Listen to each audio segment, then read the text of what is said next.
Chapter number 13 start करना है, जो है हमारे पास कार्बोक्सिलिक एसिड।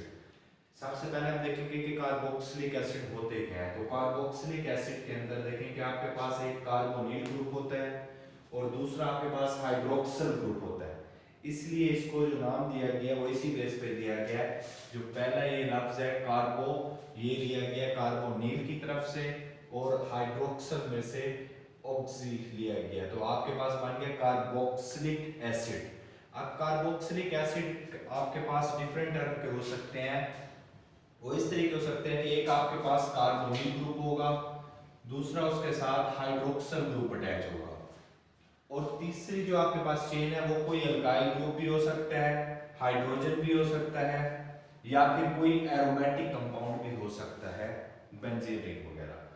तो ये COOH, अब ये मुख्तलिफ टर्म से जो है ये आपको यहाँ पे मिल रहे हैं कि अगर कोई अल्काइल ग्रुप लगा हुआ है कार्बोनिल ग्रुप और हाइड्रोक्सिल ग्रुप के साथ, तब भी आपके पास कार्बोक्सिलिक एसिड है। कार्बोनिल ग्रुप और OH ग्रुप हाइड्रोक्सिल ग्रुप के साथ H ग्रुप भी लग सकता है और एरोमेटिक कंपाउंड भी होता है। तो ये हमें पता चल गया कि कार्बोक्सिलिक एसिड की पहचान क्या है या कार्बोक्सिलिक एसिड हम किसे कहते हैं। इसके बाद हम आते हैं जिसके नोमेनक्लेचर की तरफ। तो एलिफेटिक भी होते हैं कार्बोक्सिलिक एसिड और एरोमेटिक भी पाए जाते हैं।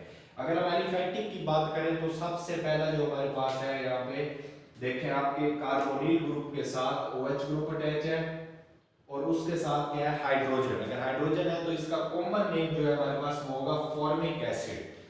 फॉर्मिक एसिड किस बेस पे नाम दिया गया है, ये रेड ऑन्ट्स के अंदर जो है ये पाया जाता था, इसलिए उस बेस पे इसको नाम दे दिया गया फॉर्मिक एसिड। इसी तरीके अगर इस साइड पे आपके पास कार्बोनिल ग्रुप और हाइड्रोक्सिल ग्रुप के साथ कोई अल्काइल ग्रुप लग गया तो आपने उसे कह दिया एसिटिक एसिड।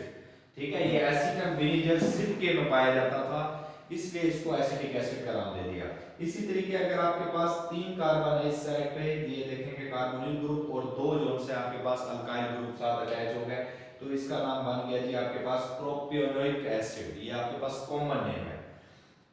प्रो में से इसमें पायोनिक में से पाया जाता था, इसलिए इसको नाम दे दिया गया जी प्रोपियोनिक एसिड। इसके बाद है जी अगर आपके पास अल्काइल ग्रुप और हाइड्रोक्सिल ग्रुप के साथ 3 अल्काइल ग्रुप लग गए और इसका नाम हो गया आपके पास ब्यूटेरिक एसिड। ये बटर में जो है इससे पाया जाता था, इसलिए इनको कॉमन नेम इस बेस पे दे दिए गए।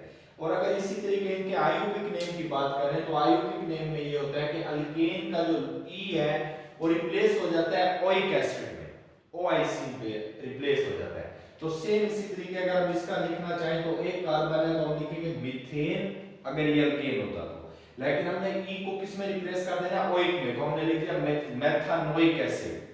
इसी तरीके अगर 2 कार्बन वाला हुआ तो हमने लिख दिया एथानोइक एसिड, और 3 वाला हो गया तो हमने लिख दिया प्रोपानोइक एसिड, और 4 वाला अगर कार्बन वाला हो गया तो हमने लिख दिया ब्यूटानोइक एसिड। ये हमारे पास हो गया जी इसके आयुपिक नेम नोमेनक्लेचर में। इसी तरीके हमारे पास अगर 2 कार्बोक्सिलिक ग्रुप आपस में अटैच हो तो हम इसको कहते हैं इथेन, और 2 कार्बोक्सिलिक हैं तो हम इसके लिए एक होता है तो मोनो, 2 होते हैं तो डाई, 3 होंगे तो ट्राई, टेट्रा से यूज करते हैं। तो अगर यहाँ पे 2 हमारे पास कार्बोक्सिलिक एसिड है तो फिर हम क्या करते हैं इथेन, 2 है डाइओइक एसिड, ये आपके पास हो गया, और इसका कॉमन नेम जी ऑक्सैलिक एसिड के नाम से भी ये जाना जाता है। इसी तरीके अगर हम 3 कार्बन है और 2 उसके साथ कार्बोक्सिलिक ग्रुप मतलब अटैच है और एक हमारे पास अल्काइल ग्रुप है, तो ये हमारे पास हो गया प्रोपेन डाइओइक एसिड, या इसका कॉमन नेम हमारे पास मेलोनिक एसिड। इसी तरीके हमारे पास ये एलिफेटिक थे। एरोमेटिक अगर आपके पास कार्बोक्सिलिक एसिड हो तो आपने ये पहले भी पढ़ा है पिछले चैप्टर में कि बेंजीन रिंग के ऊपर अगर कार्बोक्सिलिक ग्रुप अटैच हो तो हम उसे कहते हैं बेंजोइक एसिड। ठीक है, और अगर आपके पास बेंजीन रिंग पे 2 कार्बोक्सिलिक एसिड लग जाए तो आप इसको अगर नाम देंगे तो ये कार्बन नंबर 1 2 3 4 5 6, तो आपने दिया 1 2 बेंजीन डाइकार्बोक्सिलिक एसिड, या इसका आप कॉमन नेम जो है वो फिथैलिक एसिड के नाम से ये जाना जाता है। ये हमारे पास सिंपल सा इसका नोमेनक्लेचर था आपके सामने कि आयुपिक नेम भी आप इसके इजीली दे सकते हैं और इनके कॉमन नेम से भी आप इसको जानेंगे। हमारे पास एलिफेटिक हो गया और इस साइड पे हमारे पास एरोमेटिक कार्बोक्सिलिक एसिड हो गया। अल्लाह हाफिज।